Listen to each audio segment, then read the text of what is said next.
What's going on, guys? This is JT here. I am over here on the iOS server on my main account. In this video, I'm going to be showing you guys exactly how I beat Forgotten Trials level 36 in less than 30 seconds, which, in my opinion, honestly, it's pretty freaking fast over here on iOS because we haven't gotten the update yet. So, no Pumpkin Duke 12 of 12, and also we need 6 heroes to activate a Warden instead of 5, which is definitely going to make a difference as soon as we get the update. So, I can't wait for that. Now, if you guys don't know, once you beat a level in Forgotten Trial, you can't go back and replay that stage until you get to level 36. And then once you get to level 36, you can just keep replaying it over and over and over and go for a fastest time. And then once you get a fast time, you'll be placed on the leaderboard, right?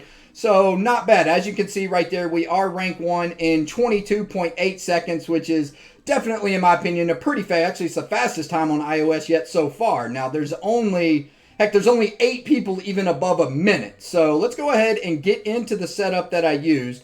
Here are the heroes right here, and I wanted to explain why I used each hero. Now, Anubis, kind of self-explanatory on Anubis. The main reason why you use Anubis in this is not only to deal damage to all kinds of enemies out there, but also reduce the damage that they deal, right? Now, Walla Walla, I use him, obviously, for heals, but also he increases the damage of all your heroes. So any hero that increases damage, you really want to use that because the damage output is really important, especially for a speed run, right? And that's why we use Dovekeeper. Dovekeeper isn't used actually for a tank in this instance. It's used mainly for damage. Dovekeeper can put out some serious damage, can one-shot some of these heroes, no doubt about that. So Dovekeeper is definitely used for damage. We got Storm Eater. He is used for a little bit of damage, but mainly for that 3-second stun. And also he has a decent AoE as well that's kind of random. So if it's placed in the right spot, you can really own up a nice little area. Now, Levanica, he is an absolute beast in this speed run. Obviously, if you don't know, every target Levanica hits, he makes them take in more damage. So that is huge for a speed dungeon run. No doubt about that.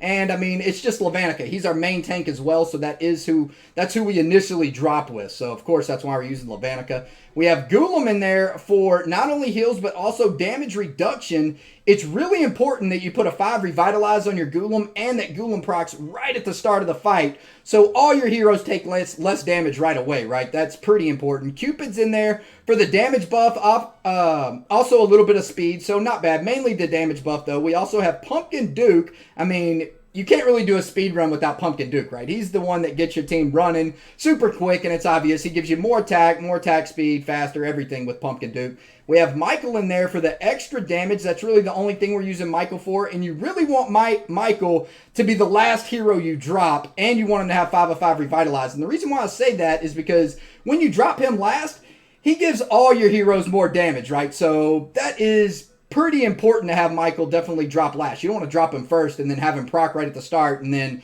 have to wait until he reprocs till all your heroes get that buff, right? And then so Sasquatch we use for the freeze. He definitely helps with his enormous AoE freeze, no doubt about it. Sasquatch is huge in this speed run as well. Now, we'll go through the heroes and show you guys the crest as well. I don't know if I want to show y'all my traits yet.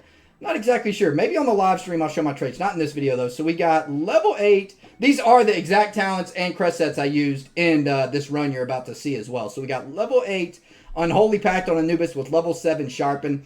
I feel like level 7 Sharpen's pretty important because I think Sharpen is really underrated, especially as a crest set for that accuracy and also the crit rate. I don't know. I felt like I saw some nice crits with Anubis with Sharpen on whenever I tested it out. So I was like, all right, let's go with Sharpen. Plus, improving accuracy is pretty important because if Anubis doesn't hit the target, obviously his effect doesn't work, right? So we have Walla Walla with level 8 Sacred Light. We also went with level 7 Flame Guard. The reason why I went with Flame Guard, basically, it's just more damage reduction, right? That's kind of what I was getting at. Obviously, tons of different crest sets can work. These talents and crest sets can be switched around, right? I'm not necessarily saying this is the best setup. This is what you have to do to beat this dungeon in this time. No, I'm going to be messing around with this setup non-stop trying to beat my time, right? So I'm going to keep messing around with different things. I know for a fact this isn't going to be my fastest time. I'm probably going to put up a faster time today, to be honest with you. I got a pretty good idea on what I want to do. So next we have Storm Eater with level 8 Sacred Light. We also have level 7 Zealous Drive as a crest set. I gave Storm Eater that extra +1 range. I just figured if the +1 range helps Storm Eater, then, you know what I mean, that's going to help out a ton. Obviously, it gives him extra attack and damage reduction as well. I really wish IGG would respond back to me and let me know what hero's range works on, because kind of frustrating not knowing that. So we also used Levanica. We have level 8 Feint on Levanica. I don't really think that's necessarily even the best talent for Levanica, but I did go all out dodge on my Levanica, so I was like, you know what? Let's stack up a little bit more dodge. It can't hurt. We also have level 7 Zealous Drive on Levanica as well, because that +1 range will definitely come in handy on Levanica, because his range is just so far as it is, right? So then we have Cupid as well. Cupid, level 5 Revite, that's nice on Cupid. I probably would rather have it as a Crest set, honestly, and have a level 8 talent on him, but honestly, I don't really have any defensive talents that I could put on Cupid. I'd probably put like Sacred Light on him if I had it, but I don't. So I went with level 5 Revitalize and level 7 Revive as a Crest set. Now, did I already explain Ghoulam? Yeah, we got level 5 Revitalize on Ghoulam with the Sacred Light. Let's see. Who else did we use?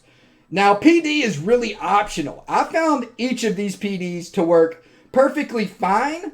However, I did end up using this PD to beat my speed run. But whenever the update comes, I'm 100% sure I'm going to be using this PD, which is a level 8 Regenerate plus a level 7 Empower Crest set.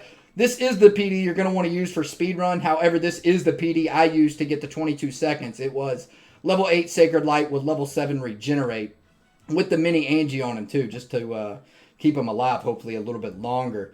Now, we also used Michael with level 8 Sacred Light as well. Level 5 Revitalize on Michael, like I was saying. You want to put Michael, drop him last. That way everybody gets the extra boost.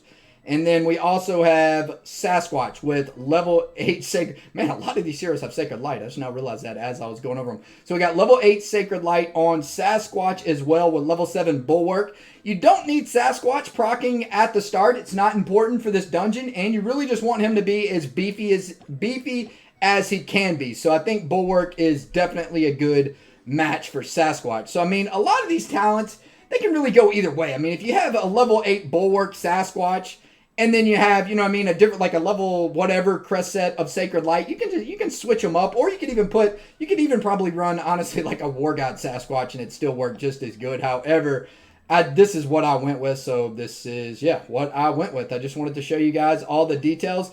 When it comes to trait and enchantment talents, I probably do want to share. I don't want to share them yet because I don't want to give away too many tips, because I got a couple of secrets in there that I was using. I was thinking like, a lot of people probably aren't going to think to do this. So, and I didn't want to give away my secrets quite yet, but I'll probably end up showing off all my enchantment talents eventually anyway. But for now, hope you guys enjoy the run, and I am out of here. Peace out, fellas. All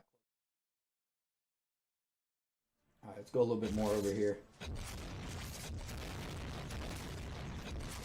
Storm, stay up. Stay up, Storm. Nice, that's big, Storm. That away, kid. That away, Storm Eater. What are we stacking on, Anubis with the non-silence? Let's go. Oh! God, that was the run, dude. We just needed a little bit more help right there. That was so nasty.